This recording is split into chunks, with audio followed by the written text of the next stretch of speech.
But my skin feels different under these new lights. See, I'm alone. Never really been seen as someone with a lot of friends, just someone with a whole lot of eyes on them. I just got that kind of effect, I guess. It don't mean I'm no different than you. It just means somewhere along my journey, my name got etched into a movie. I can feel that time is different. I don't feel as tired as I used to. My eyes are more relaxed, hands less clenched, jaw a little more loose. How come I feel this way? You see, because when I close my eyes, I'm back there, I'm back on that train. And then I hear it. Two words. Oh, Lord!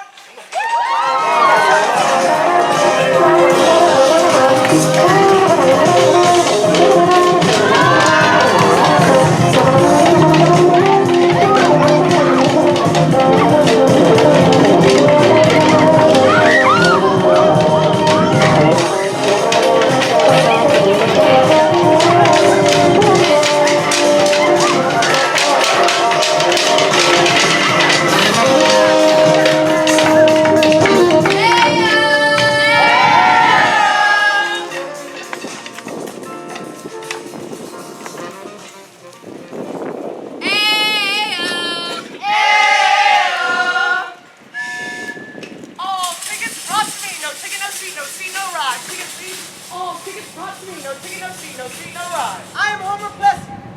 I am 1/8 black, but could pass for white. About as white as the average white southerner.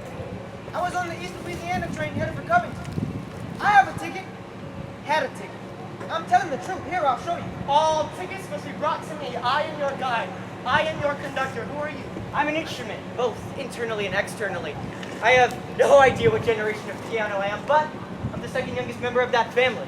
I have many different notes on the inside. The way these notes are presented just depends on how you play them. I could sound beautiful or like garbage. Who are you? No ticket, no pass. I'm sorry. That's just how it goes. Ticket. Hey, are you okay? I am. She is. Last call. You are perfect. The way you carry yourself is perfect. Your attitude is perfect. The way you walk, talk, and strut through the day is perfect. Stop letting the world tell you otherwise. The world wants to put you in a category, a label. But every new person creates a new label. No one will ever be like you. You are the purest form of you. All aboard. June 7th, 1892. I took me a seat in the first class coach, which, if you did not know, was forbidden by Louisiana law. The separate car rack, section 2 Act 111 to be exact, was read.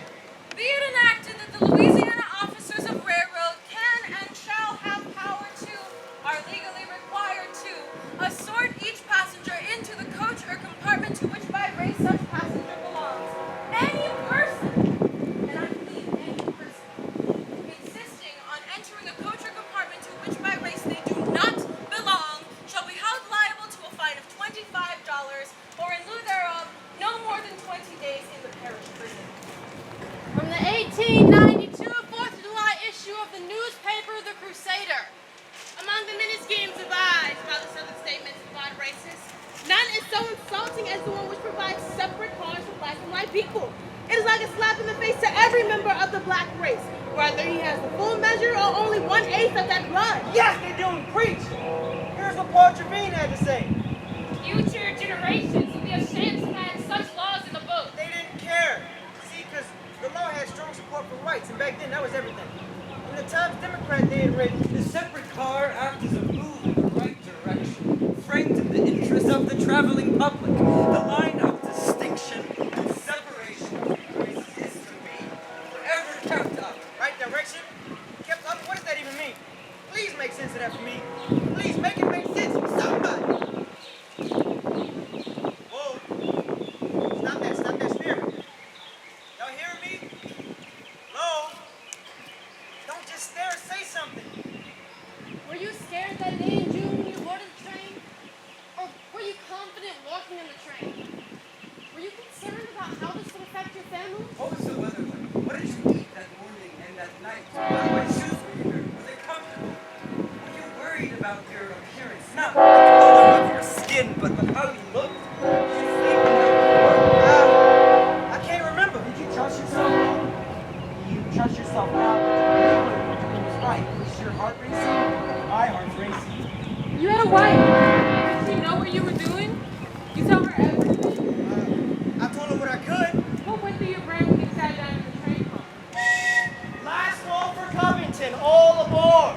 You sat down in the first class car. The conductor approached you, Ticket, please.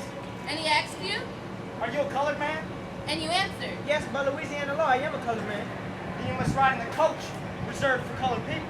I have a first-class ticket and will remain in the first-class coach. You must retire to the Jim Crow coach. I'm an American citizen and will enjoy my rights as such and ride for the value of my money. The conductor then invoked the aid of the police. Captain C.C. Kane, who's at the station, entered the car. Are you colored man? By Louisiana law, yes, I am a colored man. Then go into the colored coach. You have two options. You either go into the colored coach, or you go to jail. I will go to jail first before I would relinquish my rights as a citizen. Let's get him out of here.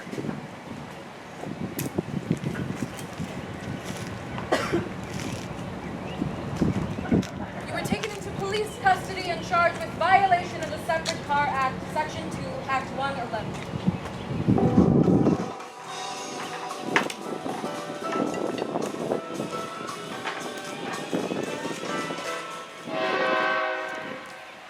I have the right to do anything. Any living thing can do anything. The problem arrives when someone uses their right to do anything to interfere with mine. I wanted to be a constitutional lawyer for 14 years. That was my goal. I wanted to defend people's rights. I thought rights were supplied by government. They aren't. Rights are a natural thing. You have the right to live, eat, speak, drink. The government didn't give you these. They took them away and slowly fed them back to us, making us think that it was them who supplied us with lives. All stand, all lies. That's why no one wants to be a lawyer in any sense. You have to lie. You have to say the right to be supplied like a product because products make the world go round, right? Lies. All lies. This is no home of the free because freedom is a natural state of being.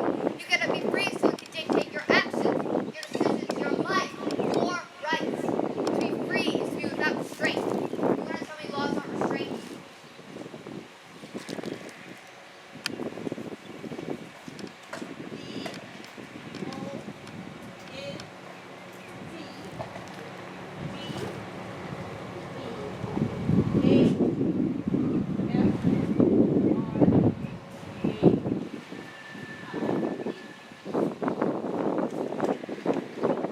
Don't be afraid. I'm leaving that fear behind because I have the right to be bold, confident, to say how I'm feeling and believe in what I'm saying. That's mine. I can disagree and speak against. The way I see it, I have the right to say no and be able to move on. I have the right to break society's beauty standards, not only for me but for every other brown child or person that comes behind me. I have the right to be tired and not feel bad about it. Why do we relate time to me? I'm not lazy. I need my rest, and that's not to be okay. I have the right to create beautiful black babies and tell them they're beautiful. I shouldn't have to worry about what other people might think or say. I'm me. I own that right. I get to love whoever I want, say what I want to say, argue back, and not just nod my head and say okay when being disrespected. Talk to whoever, be friends with who I want to, believe in things I want to believe in. Stand my ground. It's my life.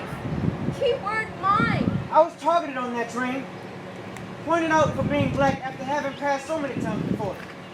I was taken into police custody and charged with violating the separate car right. I mean jail, for real.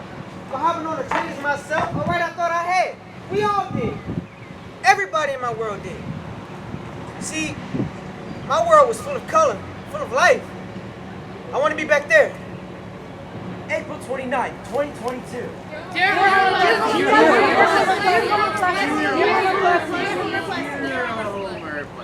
Dear Homer Plessy, you are courageous, brave, and daring. You weren't afraid to make a change. I'm usually not one to make waves or to take the lead. I stay in the background, but I want to step in front. I want to stand in the same light you did. I want to, someday. Were you prepared, Mr. Plessy? Confident? How could you be ready for something so unknown? The unknowns. I get scared of the unknowns. I get scared when I'm driving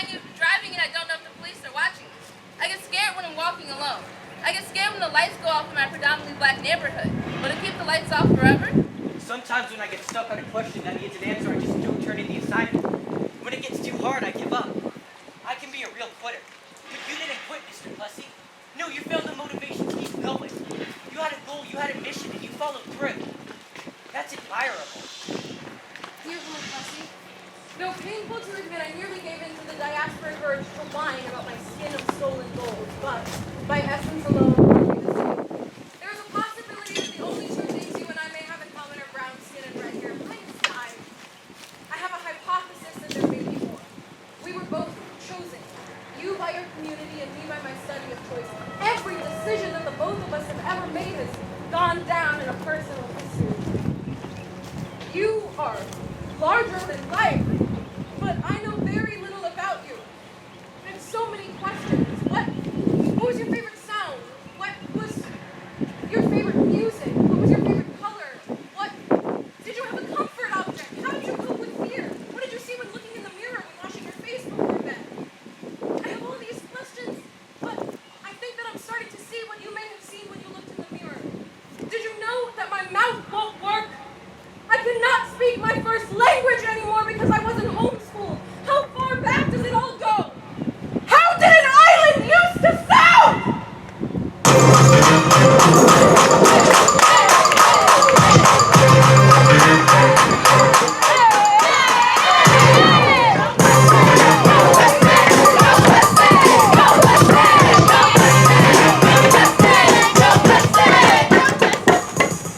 You used to live here, Mr. Plessy. The Treme. Yeah, that's right. Around the 1870s, right before the rice game during Reconstruction was shut down. And it's true. You and your wife Louise lived in a shotgun house on Claiborne? We did. Most beautiful woman. Vibrant community. My life has always been colorful, though warm. I had the most amazing parents who did everything they could to make sure I could live my life the way I wanted to. They were supportive, hardworking, and never shy about telling me the full truth and nothing but the truth. See, this neighborhood, my family, we all one. We all the same. I grew up here. My roots extend from the people just as much as the places. It's all my community. That ain't never gonna change. The Treme of your youth, Mr. Plessy, was an integrated neighborhood. Haitians, Cubans, Creoles of many hues, descendants of enslaved and free people of color, and immigrants from Europe, the Caribbean, and Mexico. People brought traditions from their hometowns and created new ones, rooted in this place. Even before the Civil War, free people of color owned significant amounts of wealth and property here. Established schools, churches, and benevolent societies. Breakdance artists, inventors, writers, activists, carpenters, architects, and journalists. After the Civil War, Black New Orleans continued to build and maintain strong institutions and cultural traditions, held governmental positions during Reconstruction, and organized people for rights. Dune and other well-educated Creole professionals, residents of the Treme, who had been fighting for equal rights activism for as long as the white leadership of the city and state had been trying to undo Reconstruction, formed a newspaper, an eloquent and progressive voice of Black New Orleans. And the attorney Louis Martinet was the editor. What a great guy. I mean, he was fully willing to challenge the constitutionality of the separate car right. In the Crusader pages, he said, The colored people must be given a chance to develop, to rise, and the hand of oppression must be stayed from them. They must be taught not only to breed and pray, but to combat wrong and injustice, resist oppression and tyranny. It is the highest virtue of any citizen. he got it. He understood. Martinet was speaking our language. Martinet and other Creole activists formed the Citizens Committee to do this work. As rallies and fundraising took place, Martinet worked feverishly on planning a chess piece. Picture this. Tuesday, September 1st, 1891.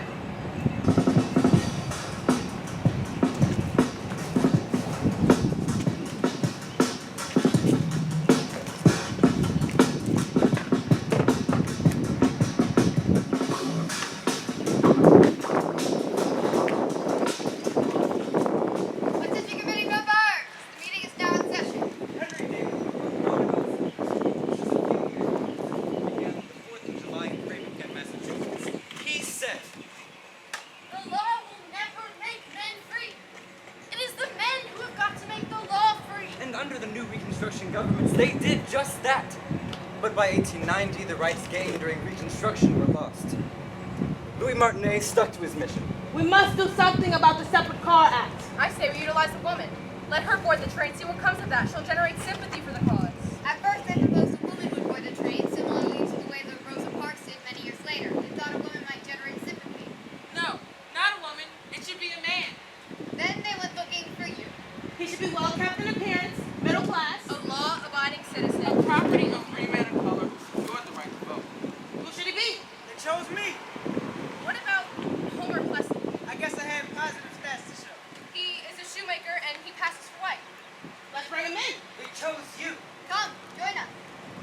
Plessy, the Citizens Committee has a proposal for your consideration. We need you to buy a first-class ticket, sir, to board the trains in Covington. To get yourself arrested and to get yourself booked. Not just for vagrancy or some other misdemeanor, but for direct violation of the Separate Car Act. Break the law? Challenge the law. I wonder if it took a lot to convince you, or if you just accepted that this was your destiny. How will I get myself arrested? We'll have someone on the inside. The train conductor and maybe even the detective to ensure that you are arrested. Let's move.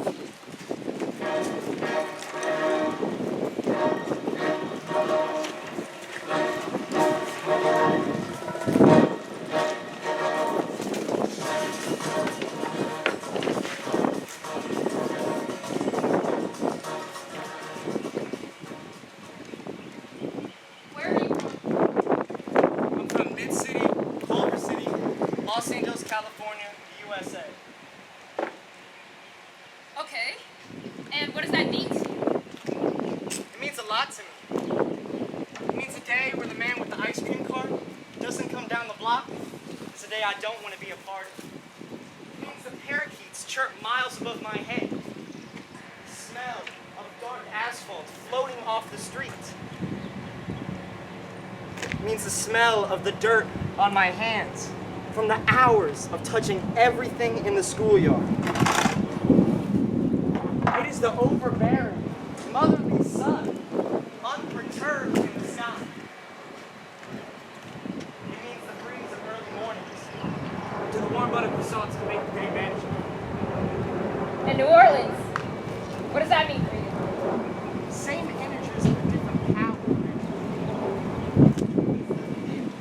Oppressively loving air, forcing its breathing on you as soon as the sliding airport doors open up. It's unapologetic. Much like the city. It's the people, the culture. Everyone can be the life of the party. Yeah. The people. My people are no different from yours, really. You come in different colors, shapes, sizes. They live unperturbed, fully connected, and unquestionably true to the dusty waters that birth them. Your voice, sound, and rhythm always have been. Can't be no other way. I love a good origin story. I love superheroes, and all of them get a good origin story. When I was little, I had lightsabers and Nerf guns and costumes, just wanting to be one. Now I'm old, or older, and I've traded lightsabers for relationships. Now I miss my childhood toys, because if there's one thing that's clear about life from the jump, it's growing up. I mean, we all do it. It just makes me think, if I'm at B and started at A, what happened in between? What made me who I am? Was it getting to know people, finding something that embraces and excites me more than I knew anything ever could? Was it having my first kiss, my first breakup, my first time driving, or my first time crashing? Or was it the time I slammed my head against the track in 6th grade? It was terrible. I blacked out, had a concussion, the whole thing, a mess. It also fundamentally changed my understanding of math, so now I'm convinced that's why I'm failing calculus. But do you see what I mean? I could have a billion origin stories. Who's to say which beginning is the real beginning if they all feel important, necessary? I begin and begin and begin again in a new spot, same spot, different spot, yesterday, tomorrow, and today. Right? Like it's that shifty. And trust me, I am grateful for who I am. And I'd rather not go back to my acne-ridden chubby face, which I wore proudly. But that's my thing. I own that shit. When I walked around, I didn't care who saw, what they might be saying, what they were talking about me. I just walked. When I was little and I was playing with toys, when I was cutting with swords, I could cut through diamonds. When I put that mask on, I was Spider-Man. That kid, he's my origin story. I miss him like he's gone, but he's not. He's right here. He's still with me. He's still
want to know. What inspired you? Or who? During the days leading up to stepping on that train, what kept you going? What motivated you? I know I would be scared of the outcome. I probably would have backed down about 5 times. But I do think that I'd go back though, in hopes that this protest could benefit my people's future. Is that it? Is that what kept you going? The hope of a better, more equal future for your wife, yourself, your future children? When you were put in jail, did you become discouraged? I would have felt hopeless. I know it must have felt like you lost the fight at that very moment. Extra, extra! Read all about it. Extra, extra! Read all about it. On Tuesday evening, Homer Plessy was arrested by Private Detective Kane on the East Louisiana train. Homer Plessy was locked up for violating Section 2 of Act 111 of 1890, relative to separate coaches. Assistant District Attorney Lionel Adams filed the charges in the Second Reporter's Court. Being then a passenger traveling wholly within the limits of the state of Louisiana, on a passenger train to the East Louisiana Railroad, on which the officers had power to assign, and did then assign, the said Homer Adolph Plessy to the coach used for the race to which he belonged. Unlawfully did then in the air insist on going into a coach to which by race he did not belong. Signed Lionel Adams, Assistant District Attorney for the Parish of New Orleans, 7th day of June, 1892. From the Crusader, August 1891. Liberty has always had a hard road to travel when prejudice was the consulted oracle. The United States would not be an exception to the rule. The obligation of the people is resistance to oppression.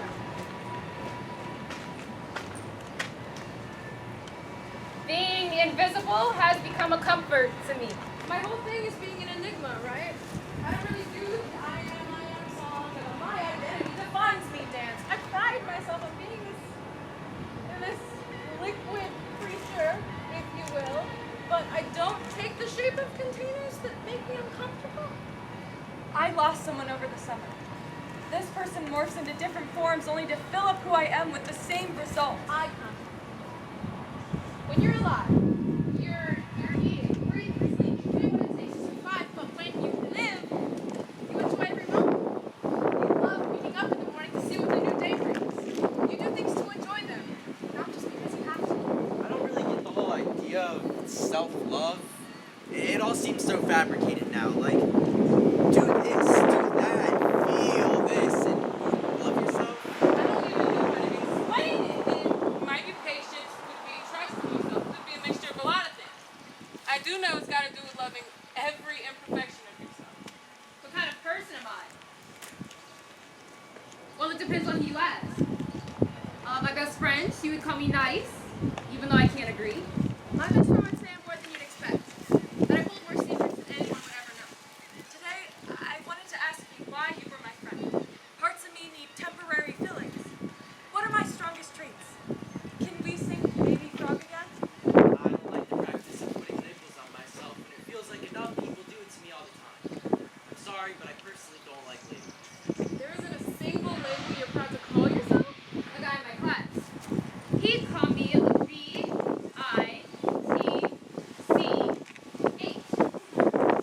Sometimes it's literally all I have, sweetheart. Don't you see? I'm getting overwhelmed. Like, excuse me.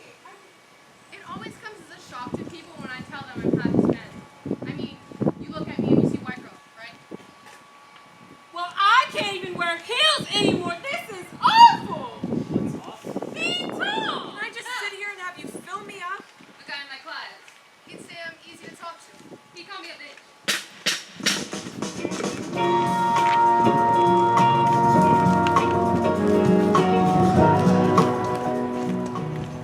I just don't want to be in the room and be the only happy person. I'm generally a happy dude, so I want everyone else to feel as good as I do. I'm just a short dude who just likes to make other people happy. I just want to do my thing to make other people happy in the process. I'm not always trying to make other people laugh, but when I do make people laugh, Troy. Think of me. Think of me as someone who is happy 24/7 and has the chillest attitude 365 days out of the year. I don't have time to be worried about what somebody else has to say. Also, if I'm minding my own business and somebody else don't like it, it sounds to me like they got something internally they need to handle. I'm 16. So I tell myself I most likely got about 83 more years left to go. What sense would it make for me to be stressing about something when I'm really at the beginning of my life? One day I just woke up and decided I didn't care what people had to say about me. I don't know where that thought came from, but I had it, you know? And it's true to me. October 13th, 1892. All right. State of Louisiana versus Homer A. Del Plessis. Case number 19117. Judge Ferguson presiding. The court is now in session. Mr. Homer Plessy, how do you plead? About my client, we seek an outright dismissal and all charges on the grounds that the Separate Car Act is unconstitutional. What?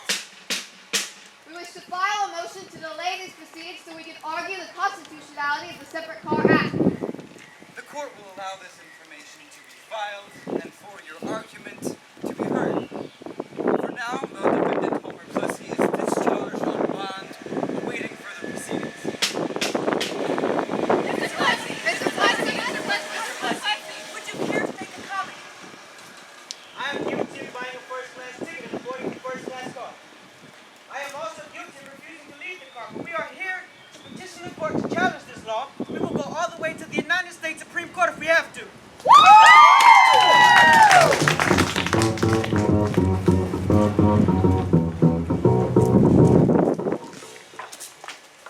Even when you're fully black, people still find a way to mess with you. Do you know how many labels people have given me just because of the way I look? People are always calling me a white girl just because of the way I talk. Sometimes it feels like we can never win.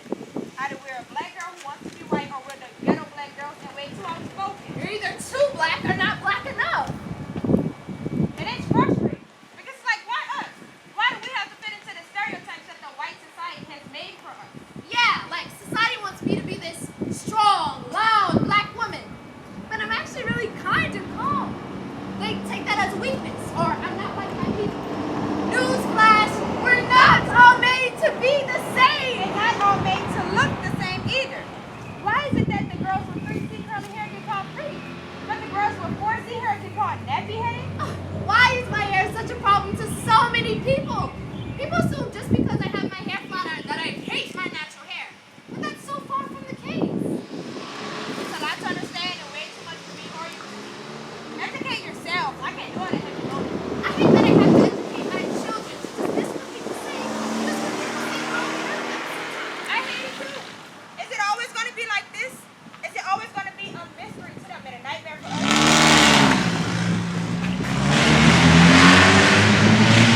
I am the cub and the lion, the little chick and the eagle, the protector and the provider, the leader and the follower, the good listener, the mentor and the comforter. I am stuck in a pattern. I hide a part of myself away from everyone else, take shelter in dreams and in my own mind. I run until I can't any longer, and I jump until I glide off the ground. Sometimes I wonder if the world is really an accepting place. I suffer alone, pushing others away from a sometimes troubling life, burying myself in a dark hole, surround myself with darkness, and build walls. I fear failure to a point where I get angered by it. I'm not perfect. But then there's music. Then there's that saving grace of music that pulls me out of that place of darkness and fear. That encouraging force, full of rhythm to fly to a place where I can be me. No worries, no problems, no responsibilities, and best of all, no darkness. I peed my pants once in first grade. I flipped someone's sleeping pad over because they did it to me the night before. As you should. I sing in the shower. Say, I only like hot breakfast. I don't really like scary movies. Me neither. I'm terrified of throwing up. say. I always throw up. I want a hug. I'm terrible at turning in assignments. I always turn my assignments in on time. Right. I do too. I had a best friend once, but then she told me that she hated me. I love trash reality TV. I love the color gray. I love purple. I love jumping on the trampoline. I sadly cannot jump rope. I've never burped. What? I hate a liar. I used to hate my last name, but now I dig it. I wish I was taller. I don't look like other dancers. I worry that people hate me sometimes. I worry that I won't be good enough for people. I'm afraid of letting my parents down. I'm afraid that if I don't continue, I will be alone. I'm just afraid. I'm I'm afraid of afraid rejection. I'm afraid of death. I'm afraid of failure. Nobody likes me. Who wants to be in nobody likes me? I don't want to be in nobody likes me. Come on, afraid of just getting be let down. perfect. I'm Be afraid of someone. letting Do others something in your life. When you do something, I don't want to be worried I don't like want to this. be a failure. You guys catching me, Ben? Good.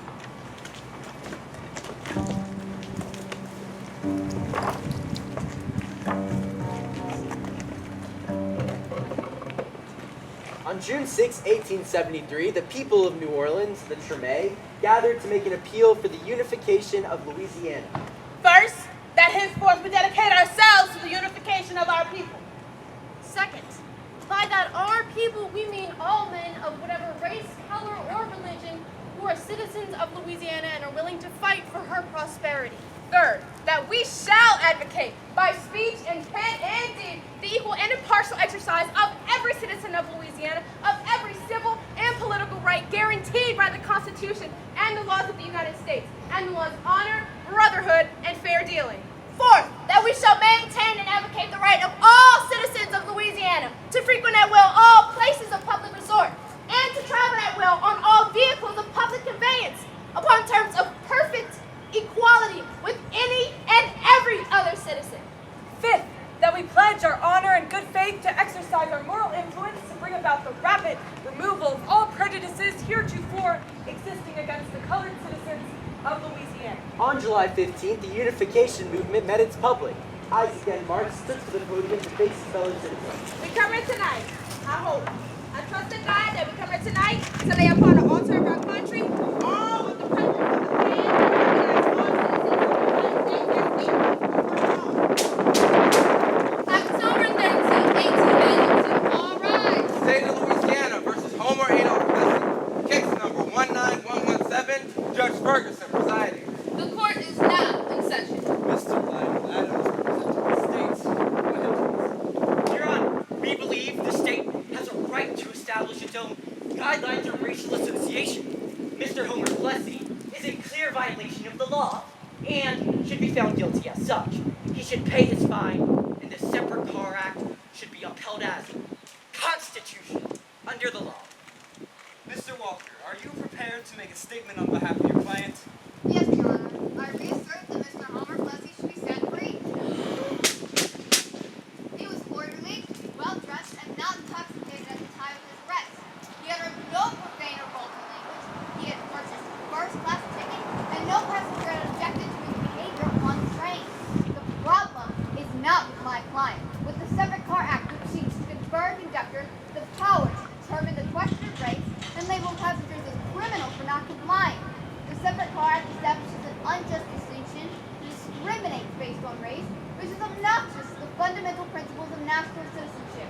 Race is a legal and scientific question of great difficulty, and the state has no power to authorize any person to determine the same without testimony or to make the rights or privileges of any citizen of the United States dependent on the fact of race. The state has no power to distinguish its citizens. Thank you very much. I congratulate you, Mr. Walker, on great research, learning, and ability. This court is now adjourned while I consider the two arguments.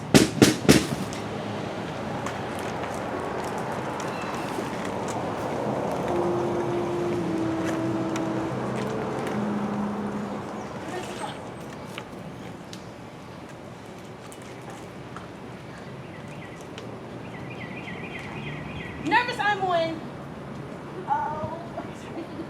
when I'm nervous, I usually stutter or mix up my words.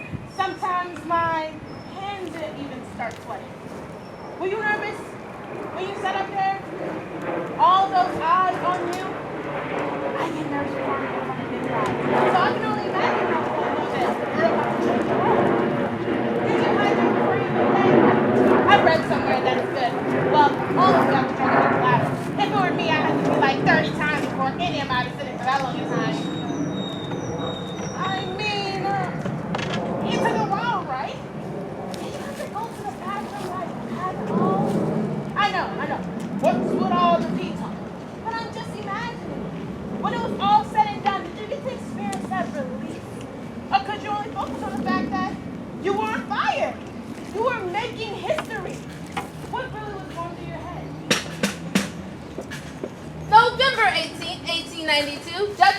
ruled.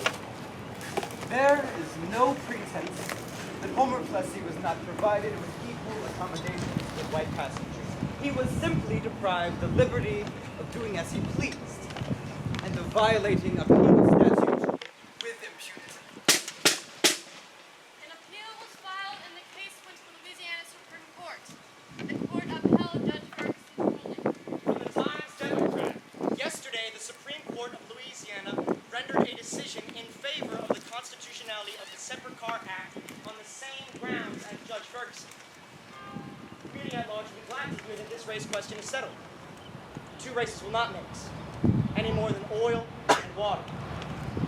A black Mississippian, S.R. Kendrick, wrote to Torjay saying, "There is no law in this state to protect a black man who makes any attempt to enlighten his race on any political question. In a word, he's made such an example of until no other Negro will attempt to do such a thing again. Our liberties have been taken from us for so long until we've almost gotten used to it." From an 1893 letter written by Albion Winiger Torjay, who represented Plessy in this case, to his friend, Louis Martinet. My dear Martinet, I've been having some very serious thoughts in regard to the Plessy case of late. You may be surprised to hear this from me as I'm prepared to argue the case before the United States Supreme Court, but I will explain the reason for it. When we started the fight, there was a fair show of favor among the justices of the Supreme Court with the equal rights that we must stand upon. Maybe we should delay this case. No. What if our fight is fruitless? What is to be done? The colored man must plead his case at the bar of American public opinion. It is of the utmost importance that we should not have a decision against us. The court has never reversed itself on a constitutional question. We must show that his condition is a court's one. Expose those who assert that he is satisfied with it. We have come this far. We must continue our case. United States Supreme Court Case 210, Homer A. Plessy versus J.H. Ferguson. Judge of Section A, District Court Case, Parish of New Orleans. Tell me, my friend, is the officer of a railroad competent to answer the question of race? Does the state have the power to compel husband and wife to ride in separate cars because they happen to want to equal in the other way? Something must be done, ladies and gentlemen. The United States Supreme Court will now issue their majority opinion on Case 210, Homer A. Plessy versus J.H. Ferguson.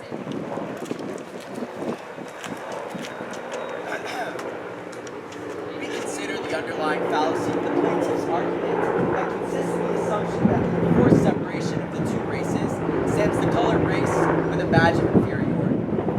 If this be so, it is not by anything found in the Act, but solely because the colored race chooses to put this construction upon themselves.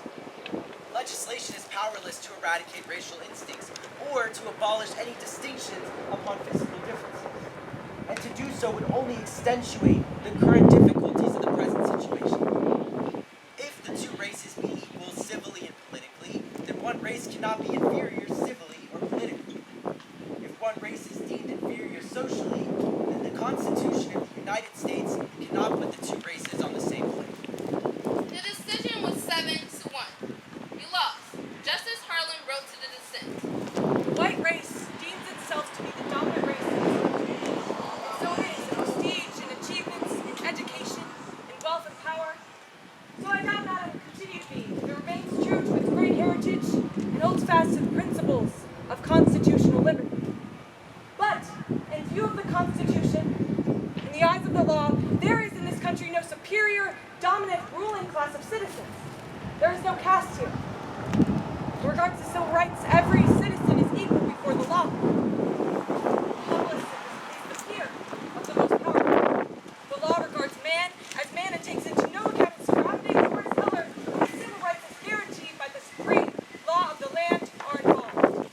The Citizens Committee issued their last statement before disbanding. We come now, dear friends, as we render an account of our stewardship. As freemen, we protested against the encroachments upon the liberties of our people.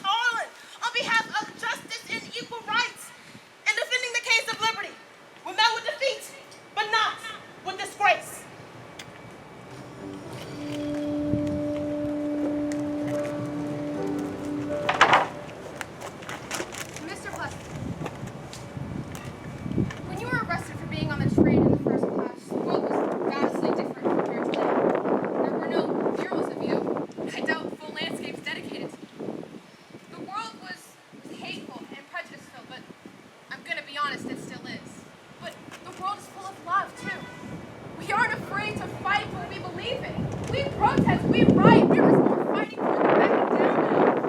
You must deep.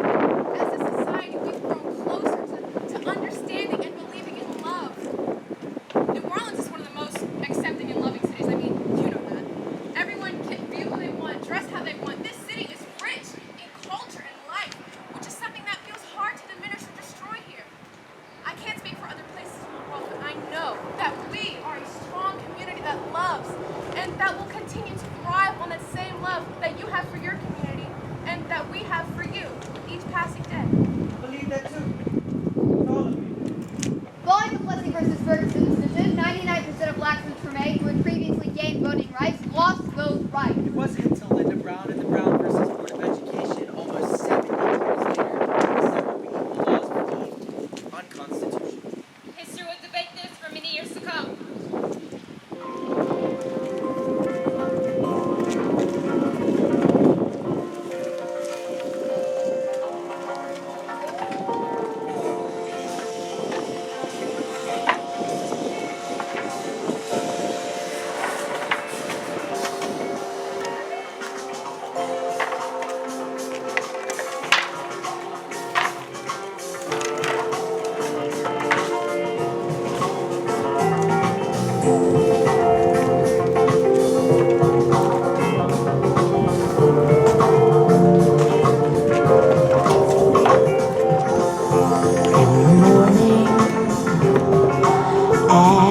As the sun rises in the sky, I remember as the light opens up my eyes. So what's different about today? So much, and yet so very little. I go to school along your railroad track now, sir. I was called a mutt in grammar school. Is it ignorant of me to miss the social cast I never got to be a part of? Isn't that the problem? The mud amidst the trench? It's like when I'm here, in this place, I'm standing next to history. Today is over 100 years after you stood at that very spot, hopped on that very train that screeches and screams through the halls. Today, people are still fighting for change.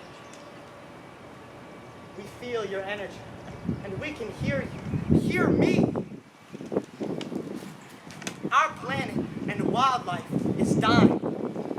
What? The seed sown in your day. Days like June 7, 1892.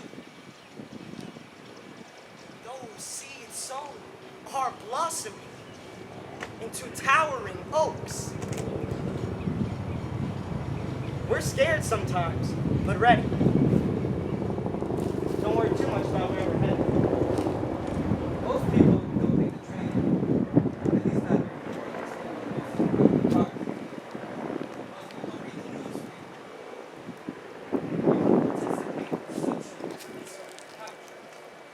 Much of today's activism is rooted in a different sense than volunteering for cities. Because participating in social movements today is as easy as checking the box or adding a new hashtag to your social media. Many people are content with simply cultivating an image of activism without actually acting. Some people become so disillusioned with this type of activism that they don't act at all. It's a very confusing terrain to navigate.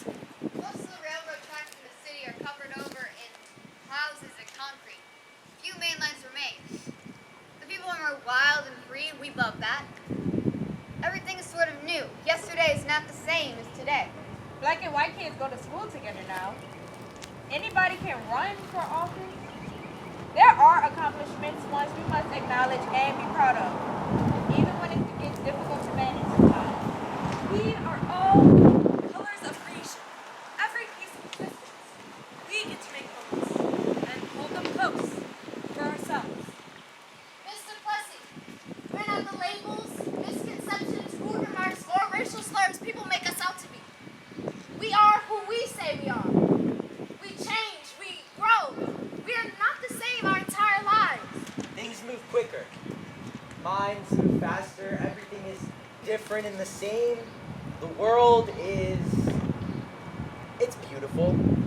It's dying, but it's so beautiful. And I hope people are coming around to see that. And maybe that's just my youthful optimism, but if you look at it, really look at it,